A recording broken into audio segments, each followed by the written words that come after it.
Welcome to PPR Podcast number 174. My name is Paul Rudy to be exact, but I am only but a mere bit player on this podcast. The star, of course, sits to my right, co-host of the Prep Pigskin Report, executive amongst the San Diego Strike Force. He has about 8 other jobs and, of course, played in the NFL back in the day. Back in the day was the 8th pick in the 1989 draft. Thank you. His name is Grossman, everybody. Bert Grossman. Bert, you live down in the South Bay, so you know about this young man that we're going to talk to, right? I do. Izaac Bacca. Known about him for a while. I actually started my second career at Chula Vista High, so I know the Spartans quite well. All Izaac, right. how are you? Izaac, welcome to the big show. How are you doing? Thanks for having me. I'm doing great. All right. For those who don't know, you play quarterback at Chula Vista. You're entering your senior season. Is that correct? Yes, I'm entering my senior season. All right, so you put up big numbers as a junior. Now help me out, because my memory is not what it used to be, but you had that special love connection, as they say in the NFL, or you had the receiver. Is it Gillespie? What was the kid's name? Yeah, Gillespie. Elijah Gillespie. Yeah, how you guys had radar love. You seem to find him whenever he was downfield. Tell us about, is he back for his senior year? Yeah, he's in my class. He's going to be a senior too. So why do you guys work so well together? I mean, ever since I got there, since I transferred from Olympian, our connection has just been there. It's we've been working off season, getting everything right, getting my connection not just with him, but with my other receivers. But with him as a receiver, he stood out more than a bunch of receivers I've ever played with. So I can just put the ball anywhere and he'll go get it. We had Noriega from Hoover on, and he transferred from Olympian too. Were you guys there at the same time? Yeah, we were there together at the same time our freshman year, I believe. So how's the school lose both of you? I'm sorry? I said, how's the school lose both of you? Oh, I know. It was crazy losing 2 quarterbacks. Man. Yeah, because usually everybody wants playing time, so they go someplace else, so they don't have ride the behinds. But I mean, is there a third quarterback at Olympian that was really good? Yeah, I think when me and him left, I think, if I'm not mistaken, one transferred from Point Loma. Forgot his name, but he basically took over for me and Christian. Is there ever going to be a day when a kid goes to high school and spends all 4 years there and play? I mean, those days are over, it seems. It's a lot. Every day I see on Twitter someone new transferred. There is every day. So you get like certain schools, and you guys, I mean, I love Chula Vista High, spent time there. Love your principal, Jen Hines, Joe Hines' wife. Mm-hmm. You don't see, there's certain schools you don't see kids just never transfer out of, Chula being one of them.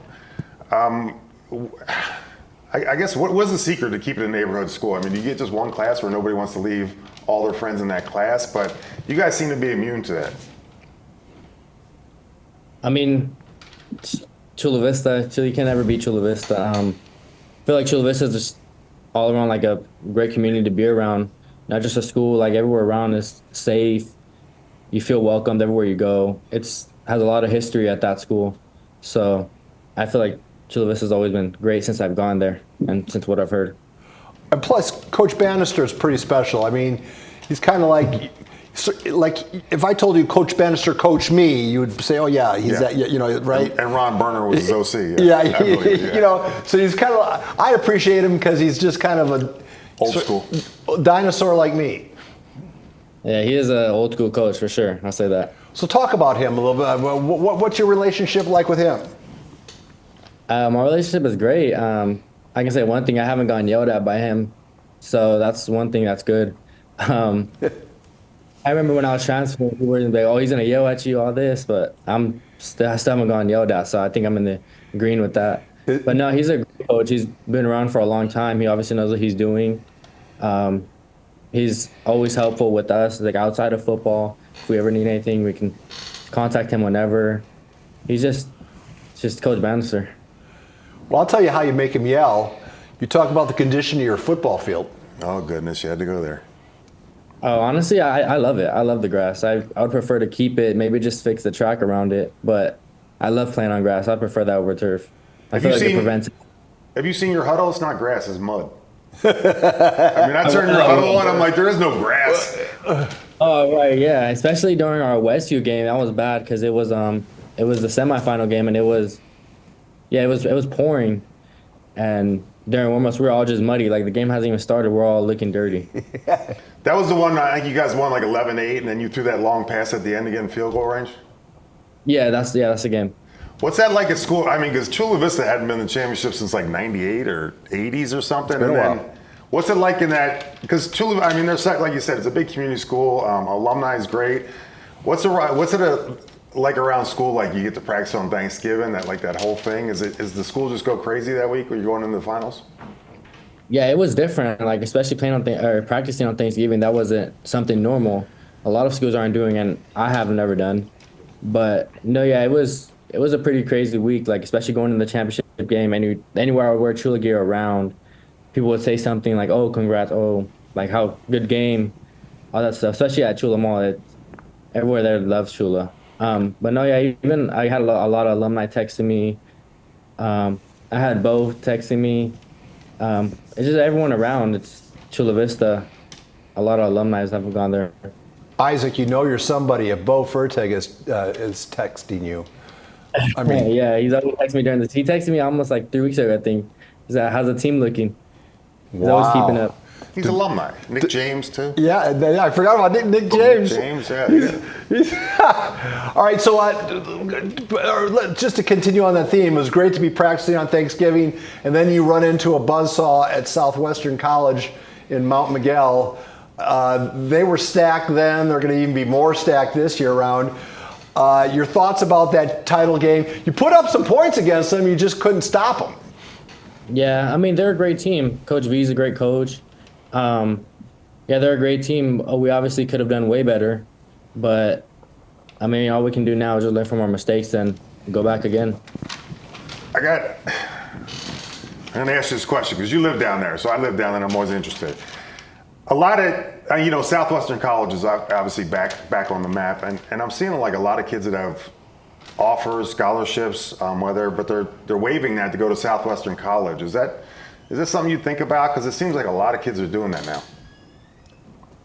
Yeah, I mean, Southwestern College has been on the mind. I mean, if anything, if I don't get an opportunity to play somewhere else at the next level, obviously, I would take Southwestern just because it's obviously close to my house. I mean, I know a lot of people who go there currently, so I'd most likely obviously team up with them again. So, I mean, it wouldn't be bad to give that a shot. Do those conversations happen now? I mean, is Coach putting out feelers, Coach Rodriguez, or do you have reach out, or do you just wait? From Southwestern College or any other? No, I mean, it's just because Southwestern College is so geographically friendly to you. And, like Bert mentioned, they're having a resurgence now that Coach Rodriguez has taken over. Your thoughts about establishing an early connection, or does that wait and that'll take place over time? Yeah, I mean, last year when they had their last year's coaching staff, I kind of was waiting just because it was obviously my junior year still, but I had a lot to reach out to them. So a lot of reach out to me. So I've been kind of just waiting on that. I just wait for Southwestern to reach out to me because I know that almost mid-season they come to our practices just to see like who guys would be interested in, and they'll talk to you after, they'll text you after, keep in touch with you from mid-season, and I know they'll come like at the end of the season again to have like a meeting with whoever is interested in going. So that's an opportunity I would take. Because I see you're going to a lot of junior days, and I don't think people realize like how nice Southwestern is. So you get offers and you go to these other schools and you might have to go, 1,000 miles away from home, and then you get there and you realize the school in your backyard right by your parents' house has 10 times nicer facilities, 10 times nicer stadium. I mean, it's a hard sell not to go to now. They have a great facility. When we went for the championship game, we were obviously in the locker rooms and past the weight room, and it's a really great facility for a JUCO. Yeah, I'll say. So we kind of alluded to it and how players are jumping around. Everybody wants playing time with the goal, I assume, is to get an opportunity to play at the next level. You're a quality football player playing at a big school, but you get lost, I think, I think a lot of athletes down the South Bay just get lost because all the attention goes to the Helixes and the Modern Days and the other schools. Are you confident in the notion, and we've heard more than one athlete say it and one coach say it, if you're good enough, they will find you.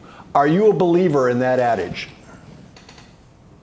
Yes, I believe in that. I mean, if you're putting in the work, you're going to camps, you're in the weight room, you're doing all this, coaches are going to find you, whether you're putting yourself out with your film and staying updated. Like right now it's Twitter. You're staying updated with that, coaches will find you, because if you're not doing any of that, they're not going to even want to reach out with you. So you got to show that you're putting in that work and really want it. They want athletes who want it.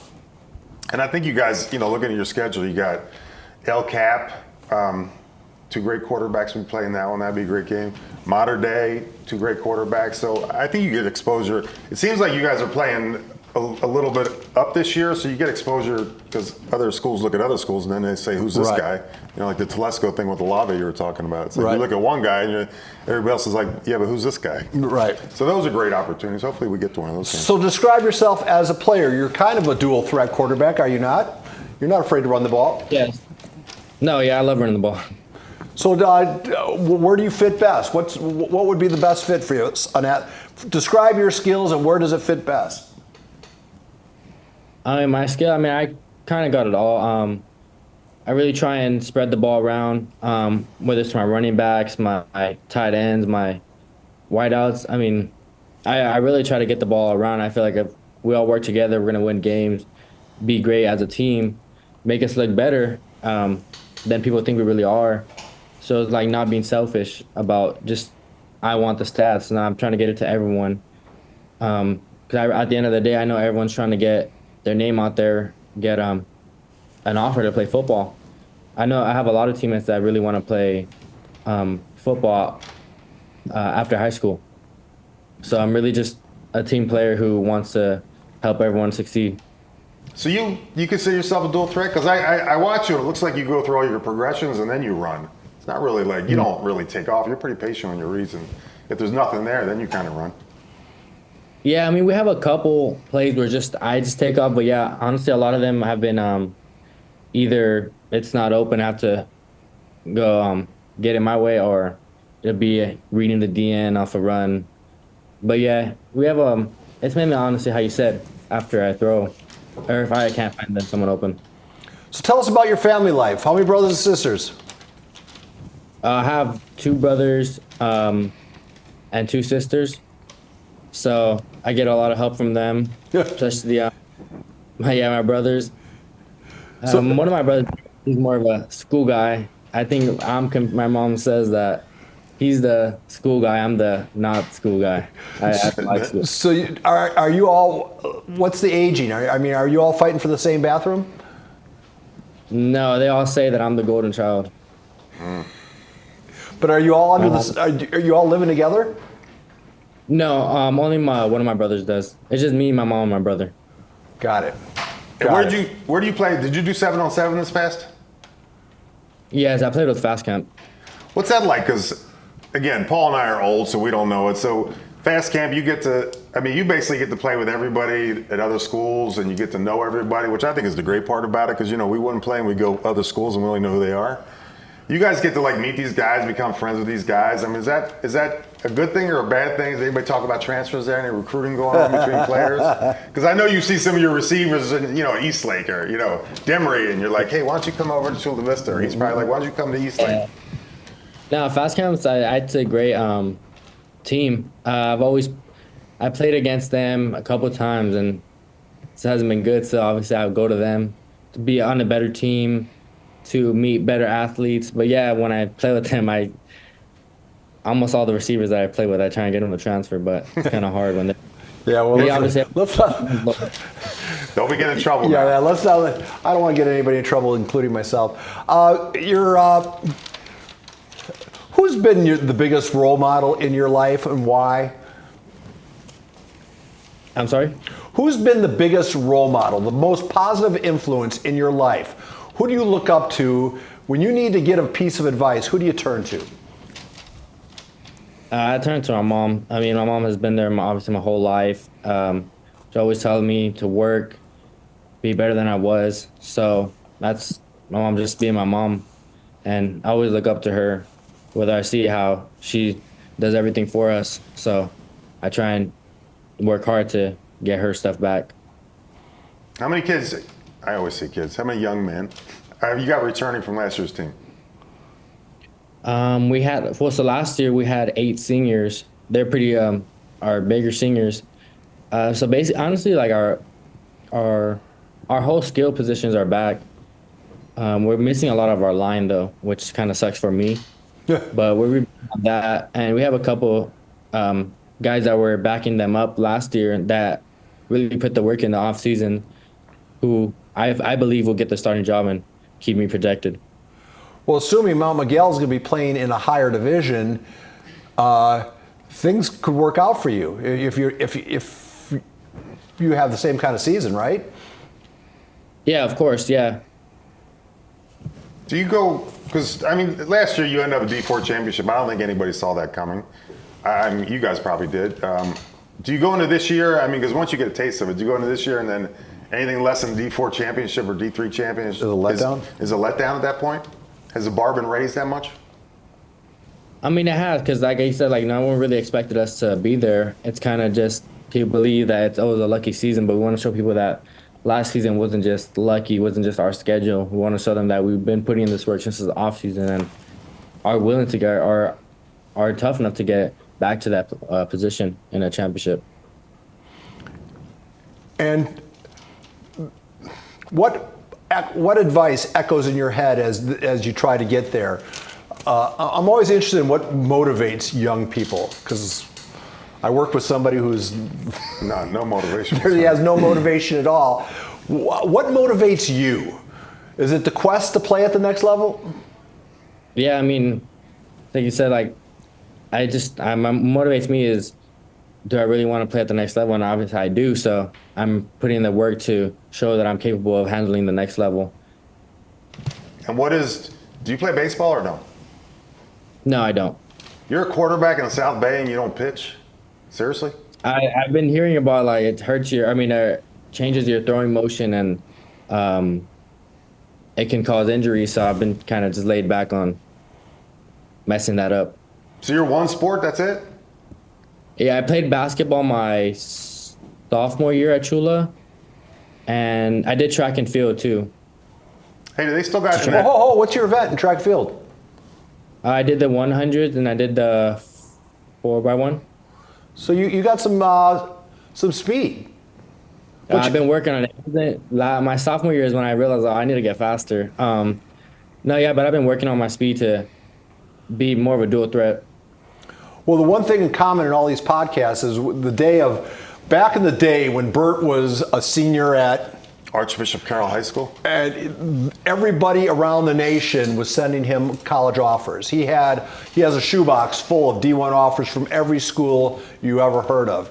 They all called him.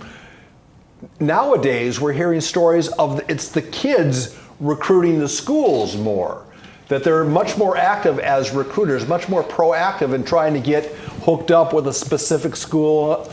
And I'm curious, are you in that recruiting game? And we talked about Southwestern College, but are there other schools that you have in mind that you're saying sending them tape and trying to build relationships with? Yeah, honestly, I've been sending my film to almost everyone, a lot of schools, but I've been having a lot of D2s contact me, and I've had a couple actually Zoom meetings with them about their school, what they offer. They wanted to come out to watch a practice, I sent a couple my schedule, but it has been, I'm going to be honest, a lot of D2, which is honestly a great opportunity for anyone. But yeah, I've been contacting a lot, Twitter, emailing, phone number. It's been almost everything trying to get an opportunity. So how much of your day focused on that? Who's the kid we had here that had the wristband made? I don't know, but it was the kid from, oh, geez. That was Noriega. Yeah, it was Noriega. He built up, he makes his own wristbands, and when he goes to these camps, he got like a barcode on there. I'm surprised his tattoo isn't a barcode. Is that something that, I mean, are you going to learn how to be a marketer and all this? I'm gonna have to hit him up after this to see what he does to that. Yeah. He's got it down. He got like a whole system. He got bracelets. He's got barcodes. It's worth it to make to make your face remembered. Before we wrap this up, young man, to all the youngsters out there that watch you, you probably don't realize it, but there's young kids out there that watch you and they're thinking, I want to be him. I want to be the next Izaac. What's your advice to them?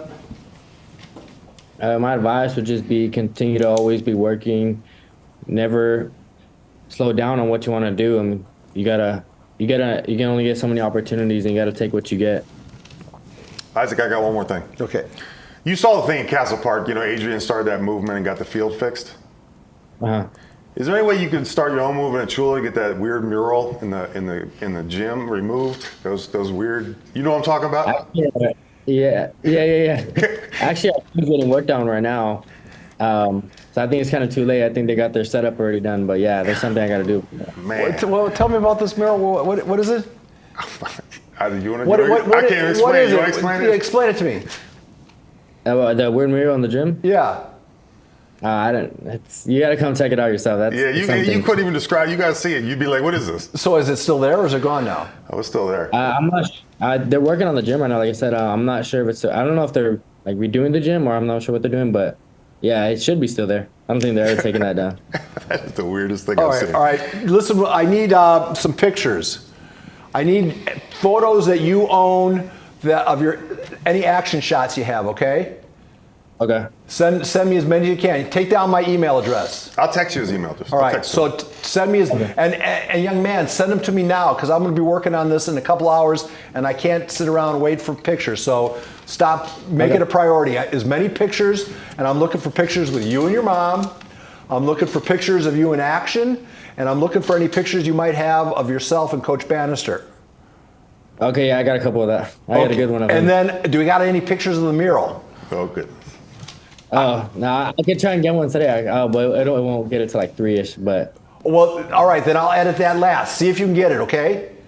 Okay, I'll see if I can get it. All right, so send me a picture of the mural. Get the there's a bunch of different ones. Get the creepiest one. There's a lot of them. all them are creepy. They're all gonna creep you out. Yeah, well, get as many pictures. Give me 4 or 5 pictures of them, so because we could talk about that. And then pictures of your mom. And what else do I want? I'll try to find highlights of you and Gillespie. Do you have any pictures from the Westview or the mud bowl? Oh, we have a bunch of that. Yeah. Send me as many pictures of those as you can. Okay. Okay. You can't send me too much, but you can send it too late. So make it a priority. Start sending me the first deluge now, and then I'll wait for the mural stuff in the afternoon. Okay, I'll get that to you. And in the meantime, thank you for being in our podcast. It's greatly appreciated. We wish you a successful season, and it was good fun getting to know you, okay? All right, thank you. Thanks for having me. You bet. PPR Podcast number 174 is over. Turn off the machines.